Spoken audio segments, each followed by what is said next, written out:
আমি আৰম্ভ কৰাৰ আগতে বিক্ৰেতাসকলক ONDC নেটৱৰ্কত যোগদান কৰিবলৈ সৈমান কৰাৰ ওপৰত আমাৰ অন্তিম ভিডিঅ' অধিৱেশনৰ এক দ্ৰুত পুনৰাবৃত্তি। আপুনি চেলাৰ নেটৱৰ্ক অংশগ্ৰহণকাৰীয়ে কেনেদৰে বিক্ৰেতাসকলক কাৰ্যকৰীভাৱে প্ৰেৰিত কৰিব পাৰে তাৰ ওপৰত আমি গুৰুত্ব দিছিলোঁ। অনলাইন ব্যৱসায়ৰ বিস্তৃত সুযোগ আৰু বিক্ৰেতাসকলক ONDC নেটৱৰ্কে আগবঢ়োৱা সুবিধাবোৰৰ বিন্যাসৰ ওপৰত আলোকপাত কৰি ইয়াত অন্তৰ্ভুক্ত আছে একক পঞ্জীয়নৰ জৰিয়তে বিভিন্ন পৰিসৰৰ ক্ৰেতাৰ সুশৃংখল প্ৰৱেশাধিকাৰ, তেওঁলোকৰ ৰেটিঙৰ ওপৰত সম্পূৰ্ণ নিয়ন্ত্ৰণ, সকলো বিক্ৰেতাৰ বাবে ন্যায়সংগত দৃশ্যমান্যতা আৰু সুযোগ নিশ্চিত কৰা, তেওঁলোকে উপযুক্ত বুলি বিবেচনা কৰাৰ দৰে তেওঁলোকৰ ব্যৱসায় পৰিচালনা কৰাৰ নমনীয়তা, এক ব্যয়দক্ষ ই-কমাৰ্চ গাঁথনি আৰু মূল্যৱান গ্ৰাহকৰ তথ্য প্ৰাপ্ত কৰা।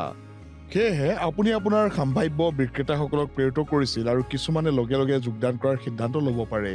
কিন্তু উদ্বেগ থকা বহুতো থাকিব পাৰে, বৈধ উদ্বেগো। তেন্তে আপুনি সেইবোৰক কেনেদৰে সম্বোধন কৰিব? এই ভিডিঅ'টোৰ বিষয় হৈছে অনবোৰ্ডিঙত বিক্ৰেতাৰ উদ্বেগ নিয়ন্ত্ৰণ কৰা। ঠিক আছে, অনবোৰ্ডিং বিক্ৰেতাসকলে সময় লয় আৰু পৰিশ্ৰম কৰে। আপোনাৰ প্ৰায় সকলো সম্ভাৱ্য বিক্ৰেতাৰ ওচৰত প্ৰত্যাশা আৰু উদ্বেগৰ এখন তালিকা থাকিব। বেছিভাগ বিক্ৰেতাৰ এই উদ্বেগবোৰ কি? আপুনি সেইবোৰ সৰ্বশ্ৰেষ্ঠ উপায়েৰে কেনেদৰে চম্ভালিব? একেলগে অধিক বিচাৰি উলিয়াও আহক। উদ্বেগ নম্বৰ 1, সকলো বিক্ৰেতাৰ এক গুৰুত্বপূৰ্ণ চিন্তা হৈছে ই-কমাৰ্চ প্লেটফৰ্মৰ দ্বাৰা আদায় কৰা উচ্চ প্লেটফৰ্ম মাচুল, যি তেওঁলোকৰ বাবে মাৰ্জিনত এক গুৰুত্বপূৰ্ণ লোকচান। চেলাৰ নেটৱৰ্ক অংশগ্ৰহণকাৰীয়ে ONDC নেটৱৰ্কৰ সুবিধাবোৰ আলোকপাত কৰি এই উদ্বেগবোৰ হ্ৰাস কৰিব পাৰে। আৰম্ভণিতে বিক্ৰেতাসকলক কওক কেনেদৰে তেওঁলোকৰ পছন্দৰ বাণিজ্য চৰ্তাৱলী অনুসৰি চেলাৰ নেটৱৰ্ক অংশগ্ৰহণকাৰীসকলৰ মাজত নিৰ্বিঘ্নে পৰিৱৰ্তন কৰাৰ সম্পূৰ্ণ স্বাধীনতা আছে। যেতিয়া বিক্ৰেতাসকলে চেলাৰ নেটৱৰ্ক অংশগ্ৰহণকাৰীসকলৰ মাজত চুইচ কৰে, তেওঁলোকে তেওঁলোকৰ কঠোৰ পৰিশ্ৰমৰ ৰেটিং বজাই ৰাখিব পাৰে, নিশ্চিত কৰে যে তেওঁলোকৰ খ্যাতি অক্ষুণ্ণ থাকে। আৰু যদি এজন বিক্ৰেতাই চেলাৰ নেটৱৰ্ক অংশগ্ৰহণকাৰী এজন সলনি কৰে, এই বিক্ৰেতাৰ দৃশ্যমান্যতা প্ৰভাৱিত নকৰে। সম্ভাৱ্য গ্ৰাহকসকলৰ বাবে তেওঁলোকৰ আৱিষ্কাৰৰ যোগ্যতা বজাই ৰাখে। তেওঁলোকৰ চেলাৰ নেটৱৰ্ক অংশগ্ৰহণকাৰী সংস্থা যিয়েই নহওক, বিক্ৰেতাই সকলো ক্ৰেতা এপ্লিকেশ্যনত ক্ৰেতাৰ প্ৰয়োজন অনুসৰি প্ৰাসংগিক সামগ্ৰীবোৰ আলোকপাত কৰিব। এই পৰিস্থিতি তন্ত্ৰই প্ৰতিযোগিতামূলক হাৰ আৰু সমান সুযোগৰ পৰিৱেশ গঢ়ি তোলে। স্বাস্থ্যকৰ বজাৰৰ গতিশীলতাৰ দ্বাৰা প্ৰভাৱিত, যি চেলাৰ নেটৱৰ্ক অংশগ্ৰহণকাৰীসকলক অধিক প্ৰতিযোগিতামূলক হাৰ প্ৰদান কৰিবলৈ উৎসাহিত কৰে। এই সজাগতাই কেৱল উচ্চ মাচুলৰ ওপৰত বিক্ৰেতাৰ উদ্বেগৰ সমাধান নকৰে, কিন্তু লগতে এক নিৰপেক্ষ আৰু দক্ষ অনলাইন বজাৰ সৃষ্টি কৰাৰ বাবে ONDC নেটৱৰ্কৰ প্ৰতিশ্ৰুতিৰ ওপৰতো আলোকপাত কৰে। উদ্বেগ নম্বৰ 2, যিসকল বিক্ৰেতাই অতীতত ই-কমাৰ্চত বিক্ৰী কৰিছে আৰু এৰি গৈছে বা ই-কমাৰ্চত কাম নকৰা বিক্ৰেতা দুয়োজনে তেওঁলোকৰ বিক্ৰেতা সম্প্ৰদায়ত উচ্চ লাভৰ বাবে লোকচানৰ উদাহৰণ শুনিছে। আপুনি চেলাৰ নেটৱৰ্ক অংশগ্ৰহণকাৰীয়ে এই বিক্ৰেতাসকলক ৰিটাৰ্ণৰ বিষয়ে শিক্ষিত কৰা উচিত আৰু পৰিস্থিতি অনুসৰি এই কাৰকবোৰ আলোকপাত কৰা উচিত। প্ৰথমে তেওঁলোকক বিভিন্ন শ্ৰেণীৰ ৰিটাৰ্ণ হাৰ কেনেদৰে পৃথক হয় সেই বিষয়ে অৱগত কৰিব, আৰু এজন নিৰ্দিষ্ট বিক্ৰেতাই অনলাইন বিক্ৰী কৰিবলৈ আগ্ৰহী শ্ৰেণীটোৰ ৰিটাৰ্ণ হাৰ কম হ'ব পাৰে। দ্বিতীয়তে, ৰিটাৰ্ণ নিয়ন্ত্ৰণ আৰু পৰিচালনা কৰিবলৈ বিক্ৰেতাই ব্যৱহাৰ কৰিব পৰা লিভাৰবোৰ বৰ্ণনা কৰক, যেনে সঠিক তথ্যৰ সৈতে উচ্চ মানদণ্ডৰ কেটালগ, সময়মতে প্ৰিপেইড অৰ্ডাৰ বাছনি কৰি সামগ্ৰী প্ৰেৰণ কৰা, কিয়নো তেওঁলোকৰ কেছ অন ডেলিভাৰী অৰ্ডাৰৰ তুলনাত যথেষ্ট কম ৰিটাৰ্ণ আছে। এজন চেলাৰ নেটৱৰ্ক অংশগ্ৰহণকাৰীয়ে বিক্ৰেতাক সম্পূৰ্ণ আৰু শুদ্ধ অৰ্ডাৰ প্ৰেৰণ কৰাৰ গুৰুত্বৰ বিষয়ে শিক্ষিত কৰিব পাৰে, যাতে কম বা কোনো ৰিটাৰ্ণ নিশ্চিত কৰিব পৰা যায়।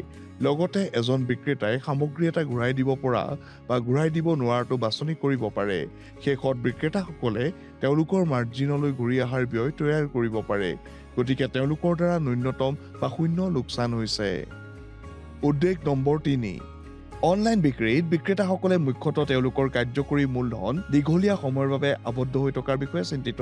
চেলাৰ নেটৱৰ্ক অংশগ্ৰহণকাৰীসকলে তেওঁলোকৰ বিক্ৰেতাৰ সৈতে পৰিশোধৰ চৰ্তাৱলী নিৰ্ধাৰণ কৰিব লাগিব আৰু তাৰ পিছত বিশ্বাস গঢ়িবলৈ তেওঁলোকৰ বিক্ৰেতাসকলক সময়মতে পৰিশোধ নিশ্চিত কৰিব লাগিব। চেলাৰ নেটৱৰ্ক অংশগ্ৰহণকাৰীয়ে বিক্ৰেতাৰ পৰিশোধৰ পৰা ইয়াৰ পৰিশোধ ডিলিং কৰিবলৈ বিচাৰিব পাৰে। লগতে আপুনি বিক্ৰেতাৰ সৈতে উদ্ভাৱনী সমাধান গ্ৰহণ কৰিব পাৰে, যেনে স্লেব সৃষ্টি কৰা উচ্চ নিৰ্ভৰশীলতা বিক্ৰেতাৰ বাবে দ্ৰুত পৰিশোধ কৰিব লগতে আশা কৰা বিক্ৰীৰ পৰিমাণৰ লক্ষ্য দ্ৰুতভাৱে পোৱা বিক্ৰেতাসকলৰ বাবে দ্ৰুত পেআউটৰ সুবিধাৰ বিষয়ে অন্য বিক্ৰেতাসকলৰ সৈতে যোগাযোগ কৰক আগৰ পৰিশোধৰ বাবে অলপ বেছি বিক্ৰেতা মাচুলৰ বিকল্প এটা প্ৰদান কৰক বাধ্যতামূলক গুৰুত্বপূৰ্ণ গুণাগুণৰ ওপৰত আপডেট কৰা অন্তৰ্দৃষ্টিৰ বাবে ONDC ৱেবছাইটত শাসন আৰু নীতি শাখালৈ যাওক আৰু অধ্যায় 3 পঢ়ক উদ্বেগ নম্বৰ 4 আপুনি সঠিক বৃদ্ধিৰ প্ৰক্ৰিয়া আৰু লজিষ্টিক সেলাৰ নেটৱৰ্ক অংশগ্ৰহণকাৰী আৰু বিক্ৰেতাৰ মাজত কেনেদৰে দায়িত্ব আবণ্টন কৰা হ'ব সেয়া বিক্ৰেতাসকলক বুজাব লাগিব বিক্ৰেতা NPA ইয়াৰ গুৰুত্ব ৰখা উচিত ৰাইট পেকেজিং প্ৰেৰণৰ আগতে পেকেজিঙৰ ছবি বা ভিডিঅ' কেপচাৰ কৰা যদি কোনো সামগ্ৰী ক্ষতিগ্ৰস্ত হয় তেনেহ'লে ডেলিভাৰী ডকুমেণ্টৰ লজিষ্টিক প্ৰমাণৰ ওপৰত উল্লেখ কৰা